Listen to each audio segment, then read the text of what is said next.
tèmi ṣe wà pa ẹ ṣáà mọ̀ èmi ọmọ yín náà ni Abdulaziz Hasan aka Bami Asake. Torí nǹkan tí mo fi wá ìgbà ilé nìyí torí Orokilawa TV. Ẹ bá mi lọ sórí YouTube ẹ máa rí ibi tó kọ subscribers ó ti yé yín ẹ kàn rárá bá mi tẹ̀ka yẹn síbẹ̀ tẹ́ bá ti tẹ̀ka yẹn síbẹ̀ 2019 ó ti dùn fún yín. Àwọn fíìmù wa lóríṣiríṣi Yorùbá ni English ni gbogbo ẹ̀ ló wà ní Orokilawa TV. Ẹ lọ subscribe síbẹ̀ lórí subscriber yẹn lẹ́ẹ̀kan sí ẹ bá mi tẹ̀ka síbẹ̀. Èmi ni àwọn Paso ni ó wà ń bẹ̀ ní Orokilawa TV. Àwọn Màláìkà ni ó wà ń bẹ̀, Saheed Òṣùpá ni, Rẹ̀mí Àlùkò ni, Òbésèré ni, gbogbo àwọn olólùfẹ́ yín tẹ́ fẹ́ràn Orokilawa TV ibẹ̀ lẹ máa ti rí wọn. Orokilawa TV ẹ ní regret pé mo polówó ẹ̀ fún yín. Ẹ ṣáà mọ̀ Orokilawa TV tó ń sọ lọ́wọ́lọ́wọ́ yìí nìyẹn o tẹ́ ẹ bá ti débẹ̀ ó dàbọ̀.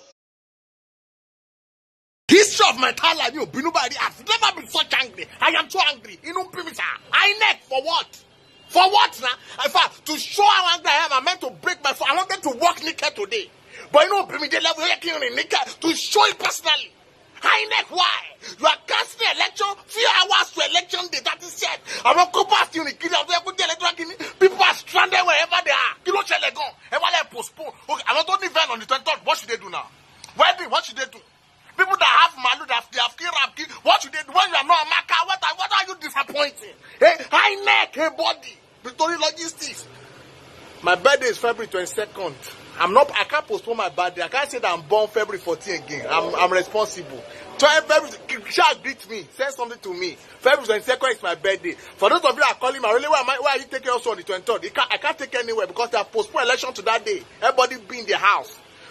Ìyá Sàkẹ́, INEC máa ti bọ̀rọ̀ jẹ́ báyìí o. Ẹ̀yin náà ti gbọ́. Níjọ́ kìíní àná rèé tá à ń sọ fún yín pé ẹ má fi ìyàwó yín sí on 23. Ẹ má fi ìyàwó sí on 23. Iná ló ti ṣẹlẹ̀ ohun. Ẹbí Nàìjíríà lájọ wa. A ti sún pátí wa sọ́ǹdì 2. Ẹ ti sún sọ́ǹtù. Ẹ wo eyín wa kan àwọn ẹgbẹ́ àti ìnáwó tá a mọ̀ sí àti fi sọ́ǹtù ọ̀tún la fi náwó wá sí. Mo ti kówó raṣọ. Aṣọ wà lọ́dọ̀ mi bí mo ṣe ń sọ̀rọ̀ yìí mo ti kówó raṣọ. Ẹ ti raṣọ. Ẹ̀yin ò ká wà. Ẹ̀ràn kẹ́ mọ̀ wọ́ àbí kẹ́ fi ṣaṣọ bẹ́ẹ̀dì ọlọ́ọ̀tẹ̀ ẹ̀sọ́ jogún ọmọ fún ìṣẹ̀bí ẹbí mẹ́tò 20 ẹ̀ràn mẹ́ta ẹ̀mọ̀ kan mọ̀ wọ́ síra ní pàṣípà bóyá bẹ́ẹ̀ bá wọ Sunday ẹ̀wọ̀ mọ́ni ẹ̀ sà mọ̀ wọ́ síra báwọn yìí wò ká wá o. Kò sówó ńlẹ̀ Ìyá Sàkẹ́ ní sùúrù aláàtí kówó raṣọ. Kí ni ìyá yìí sọ lẹ́nu dáadáa yà náà.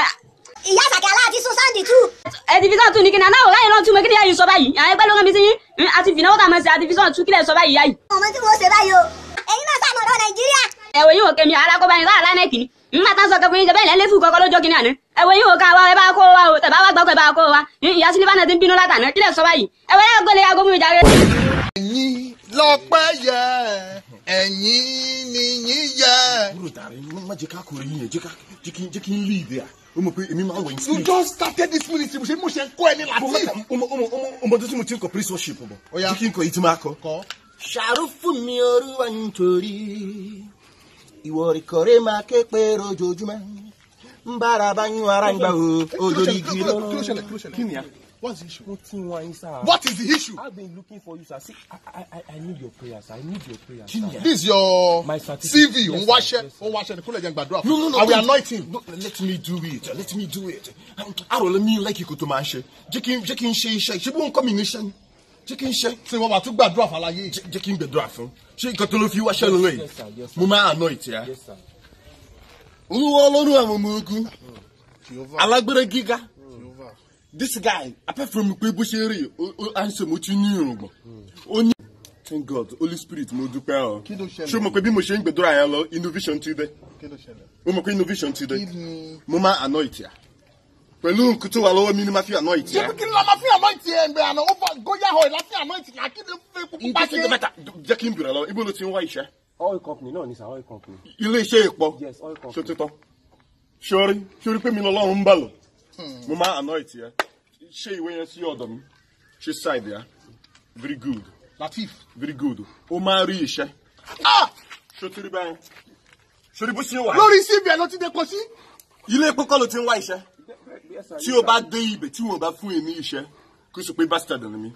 by the grace of God ó máa rí iṣẹ́ lọ́sàn mi tiẹ̀ fún wọn bẹ́ẹ̀ yẹn bó ṣe rí kò mí ni pé mo dá epo sí àlá ẹ̀ o àlá ni mo dá epo sí ó máa rí iṣẹ́ stand up the grace of God is with you go don't wait o máa lọ ilé iṣẹ́ yẹn bó ṣe ń lọ yẹn tó bá jẹ́ ilé iṣẹ́ tó ti ń ṣe epo bẹ́ẹ̀ yẹn bó ṣe rí kò mí ni pé mo dá epo sí àlá ẹ̀ o àlá ni mo dá epo sí ó máa rí iṣẹ́ stand up the grace of God is with you go don't wait o máa lọ ilé iṣẹ́ yẹn bó ṣe ń lọ yẹn tó bá jẹ́ ilé iṣẹ́ tó ti ń ṣe epo ìbílẹ̀ náà don't worry epo ṣáà ní.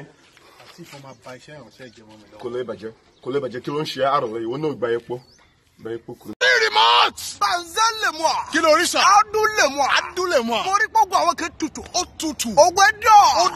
ògbẹ́ sàn. kò pí. ó pirọrọ. ó fi pílò rọrí. ògbẹ́ òdì. kò di. tó bá fẹ́ kó gbé gbóná.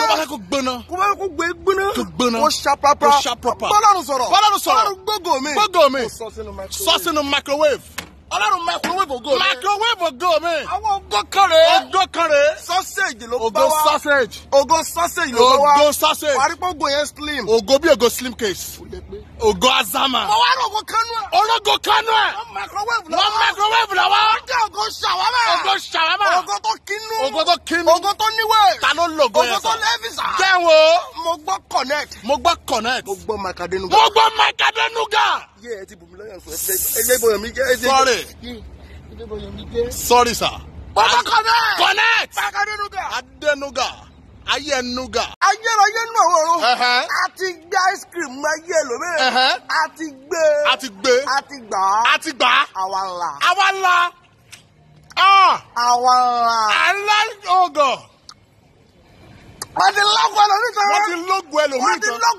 They lick your glory. They are licking it. Ìyẹn náà pè ní likotikojọ. Ó wá tọ́ni ọ̀nì hàn.